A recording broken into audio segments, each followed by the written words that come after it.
I have a question that I would like to ask you today.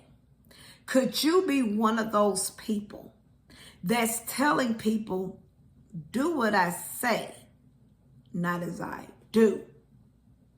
Are your actions telling people, do as I say, not as I do? And you very well could be a hypocrite and you don't even know it.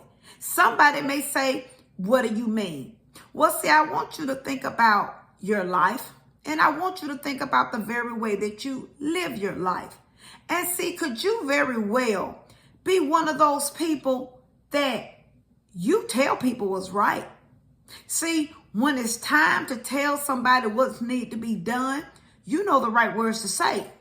See, you're that person that you give the perfect advice. But the only problem is you should be the one taking your own advice, and you don't. See, you know all the right things to tell everybody else. You know all the right things to tell everybody else to do. The only problem is that you just don't do, and could that very well be you. I'm going to read in Matthew chapter 7. And I want you to hear the words that's being spoken. And I want you to think about what's being said. I'm going to read Matthew chapter 7. I'm going to jump right at verse number 3, okay? And these are the words from Jesus. They're written in red, okay? And like I always tell you, go back, read it all for yourself. But I'm just going to touch a couple of verses just so you can understand. And truly ask yourself the question, am I telling people to do as I say, not as I do? And could I very well be a hypocrite for the things that I'm telling people to do? Okay? And why worry about the speck in your friend's eye when you have a log in your own? Why worry about the speck in your friend's eye when you have a log in your own? I want you to think about that now. Verse 4. How can you think of saying to your friend, let me help you get rid of that speck in your eye, when you can't see past the log in your own eye? Verse 5. Hypocrite. Hypocrite. First, get rid of the log in your own eye. Then you will see enough to deal with the speck in your friend's eye.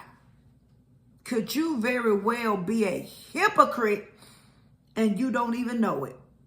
A hypocrite is somebody telling one person to do something, and it doesn't mean that you're not telling them the right thing. Let me give you a couple of examples. I'm a married woman. If I'm out telling somebody and I'm out there telling people, listen, you don't need to be cheating, do right by your spouse. But guess what? Secretly, I'm not doing right by my spouse. Well, guess what that makes me? A hypocrite. And see, some people, we can tell people all the right things to say. We can help people in their marriage, but the only problem is we're not doing good in our marriage.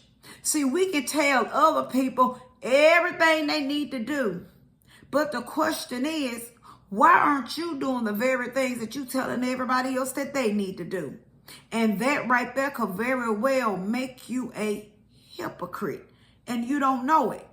Are you one of those people that you're telling people you don't need to be doing all that cussing? See, are you one of those parents you tell your kids you don't need to be cussing?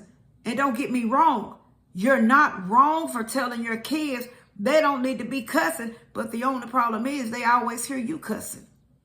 You telling your kids you don't need to be going out doing all that drinking, but you out all night and you're doing all that drinking. See, are you one of those people that you're telling people the right things to do, but the only problem is you just don't do, and you don't think those rules apply to you? See, are you one of those people who, you know how to tell everybody else the right things to do with their money, but the only problem is that you're not good with your money. I want you to think about it now.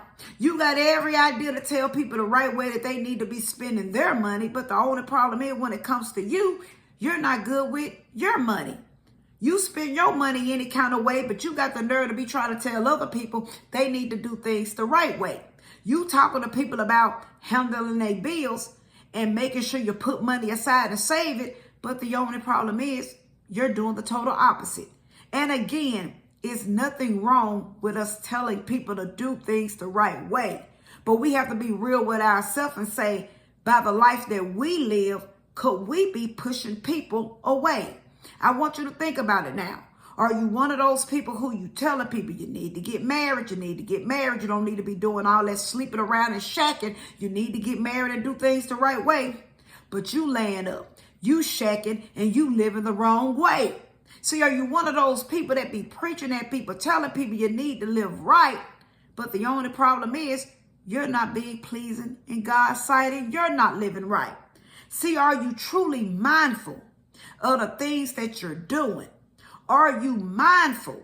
You say the right things, but when people see your life, can they say the same thing? I want you to think about it now. Are you saying one thing, but doing another? See, are you one of those people quick to tell people now, you don't need to hold them grudges? Let that stuff go. Let that stuff go. See, you're one of those people who be preaching to people, let that stuff go. Forgive, forgive, forgive. But the only problem is you don't forgive. You telling everybody else they need to let them grudges go. They need to forgive, but you still holding on to stuff and you won't forgive. I want you to think about it now. Are you one of those people who love to tell people, you need to be the bigger person? You need to apologize to people when you do wrong. But the only problem is you never apologize when you do wrong. See, I want you to think about it now. Are you one of those people who are telling people, do as I say and not as I do? And that very well, my friend, can make you a hypocrite too. I want you to think about it. Your life needs to line up with the very things that you're saying. And if you're guilty of that, it's time for you to go to the Lord and say, Lord, I need to fix that. Because a lot of times what we don't understand is that when we're telling people the right things, but we're living another way, we're turning people away. And then people look and say, why should I listen to him? Why should I listen to her? They sit up there. They at church every Sunday. They always talking about the Lord. But look at the way they act. Look at the way they dress. Look at the way they talk. See, I want you to think about it now. It's deeper than that. And a lot of times people look at it and we could be turning people away from the Lord and we don't even know it because they looking and they saying they always talking about the Lord, but their lifestyle don't match that they living for the Lord. And if they live in that way, why do I want to go that same way? And I want you to think about it. And could you be guilty of turning people away? We're supposed to be turning people to the Lord, not from the Lord. And if you don't realize that you're doing it, well, it's time to get in that mirror and go before the Lord and say, Lord, please show me anything that's not like me. Because you got a lot of people, they know you that way. You're that way. You just don't know you're that way. You will tell people every other thing that they need to be doing. But the only problem is you're not doing it. Do you need to be more of a doer? Not just saying the things, but doing the things. And if you're guilty of it, we need to go to the Lord and say, Lord, help me. I need to get right. I need to live right so I can be pleasing in your sight. Because one thing, when we go before the Lord shows all of us things that we need to get right so we can be pleasing in his sight. So let's seek the Lord so we can truly get to know the Lord. And when we grow and have that relationship with the Lord, we can truly start living a life that's pleasing to the Lord. So always remember my closing. Self-examination is the best examination. And Jesus Christ is Lord, and he's all we have. Have a great rest of the day.